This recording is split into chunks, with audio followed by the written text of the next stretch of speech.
What's going on, everybody? So right off the bat, this video is brought to you by TNG. Got a nice little YouTube channel. Talks about anime, Star Wars, comics. He's just starting out, doing a giveaway at 50 subs. So he's giving away a VFX lightsaber. Those are pretty expensive. So give him a look. He's got a nice little channel. The theme of this video, though, is X-Men. What's going on with the movie, and a little bit about the current state of the comics.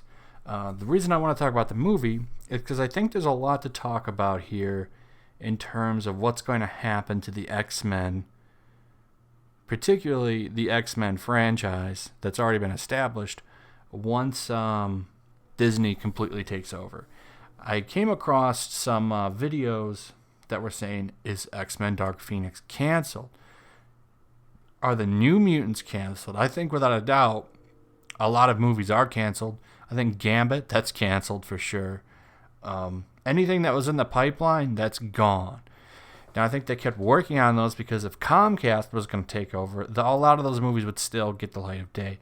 Deadpool, I think, is up in the air. X-Force, I think, is up in the air. Because they continue on this franchise. Dark Phoenix, there's a lot of weird shit going on with Dark Phoenix. A lot of weird stuff. So it did vanish from the Fox release schedule. This was found by a couple of people, and a couple of forums popped up talking about it. However, it was recently put back, but that sparked a lot of controversy. Are they going to cancel this movie? And I think Dark Phoenix is too far along to cancel. I think, despite that there's some problems, especially with reshooting, which we'll get into in a second, I don't think that it's going anywhere. However, I think since it's a safe bet that Disney is buying Fox, the Department of Justice has already approved it on the terms that Disney spins off and sells the sports division. You can't have the news. That's why Fox is just going to build up their news brand. And one of the reasons that they're selling the entertainment brand is to fund the arm of the news brand. They want to become like the global news network, like the top dog in news. I think even that is a bad idea, as we'll get to this in a minute, how freaked out Americans are to escape the news. We're going to get there on that. But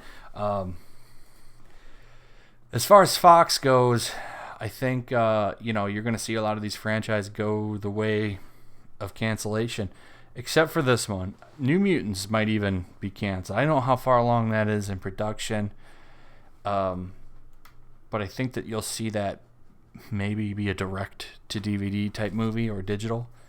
I don't think you're going to see that one hit the theaters. This movie, I think, will, though. I mean, Disney's practically going to be handed a finished movie. It wouldn't make much sense for them not to put this out. However, I don't think you're going to see any marketing behind it. I literally think that they're just going to make a couple of trailers. I don't think you're even going to see it on very many advertisements. If you do see it advertised, I think you'll see it advertised at a 3 a.m. rerun of Green Acres or something that doesn't cost a lot of money. You won't see this, you definitely won't see it at the Super Bowl or anything like that. It's just going to be released. They're just going to put it out there, and whoever sees it, sees it. Because, without a doubt, because Disney's coming in, this will be the last of the X-Men franchise that you know. And good, man, what a dumpster fire it's become. This whole release thing, and then we've got this going on. Sophie Turner doesn't even know what's happening with X-Men's Dark Phoenix reshoots. Apparently, they're doing a lot of reshooting on the movie. I don't know exactly what's being shot. She doesn't even know. She has no idea. Right here, even in this quote, I think it's a few bits and bobs, reshoot-wise. To be honest, I don't even know what we're reshooting at the moment, so I could really tell you about that one. All I know is that I'll be back in Montreal at some point soon, and that the Valentine's Day release date is quite a positive thing because Black Panther got released on Valentine's Day, so we're keeping positive about it.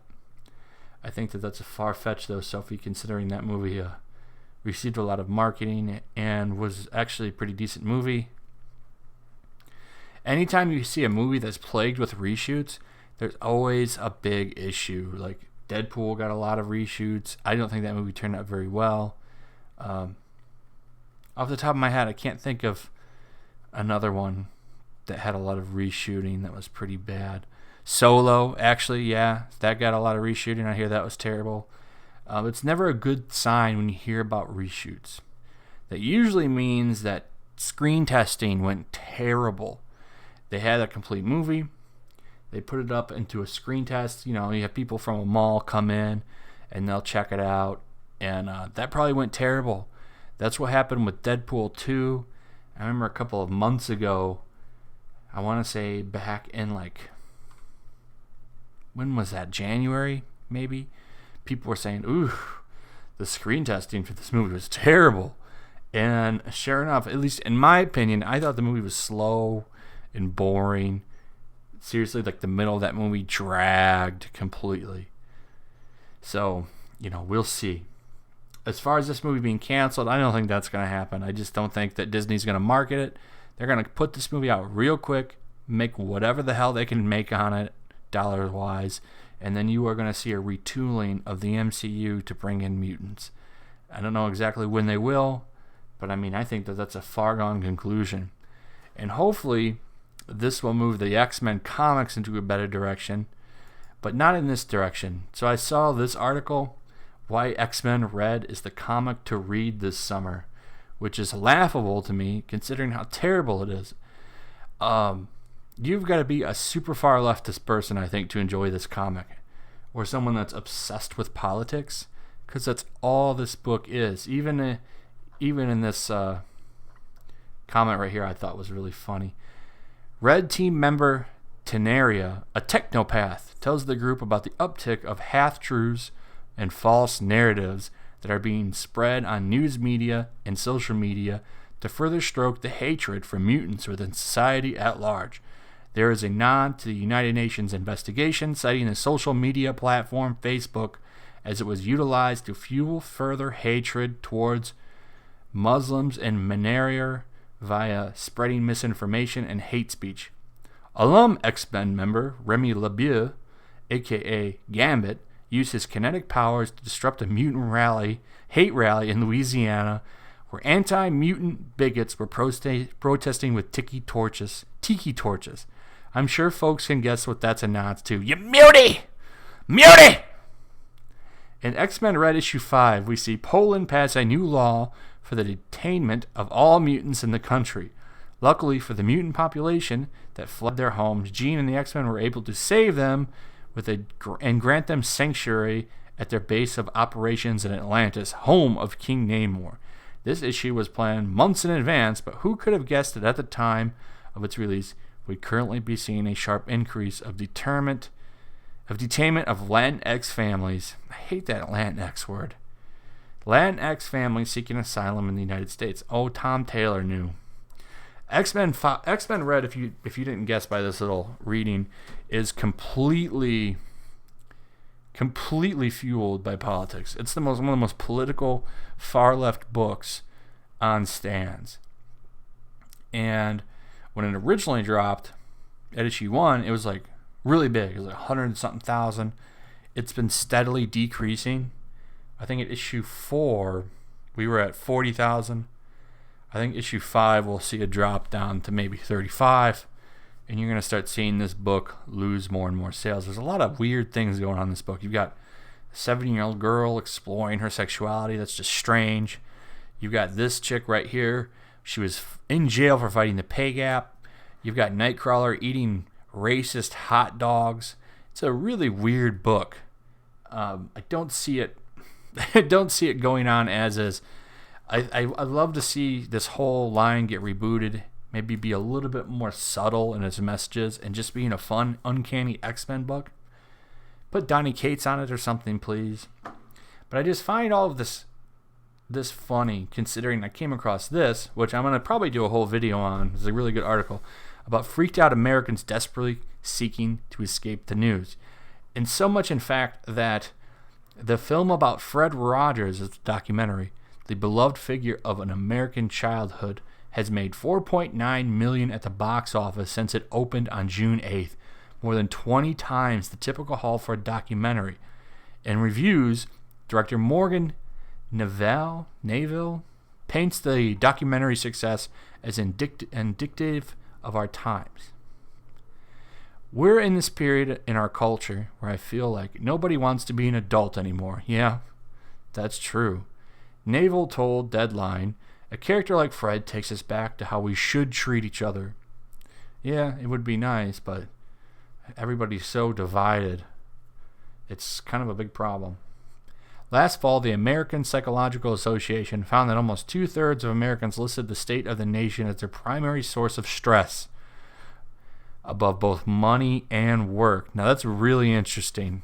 Really interesting. Money is a big deal, so I'm gonna have to go look at that Pew Research. More than half believed that America was at its lowest point in history, and that's crazy considering how good the economy is right now. Almost 70% of all Americans feel a sense of news fatigue, according to Pew Research News, or the Pew Research Center.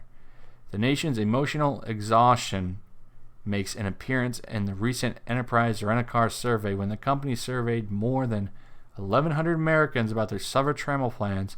The top 3 reasons for traveling were stress, the news, and the political climate.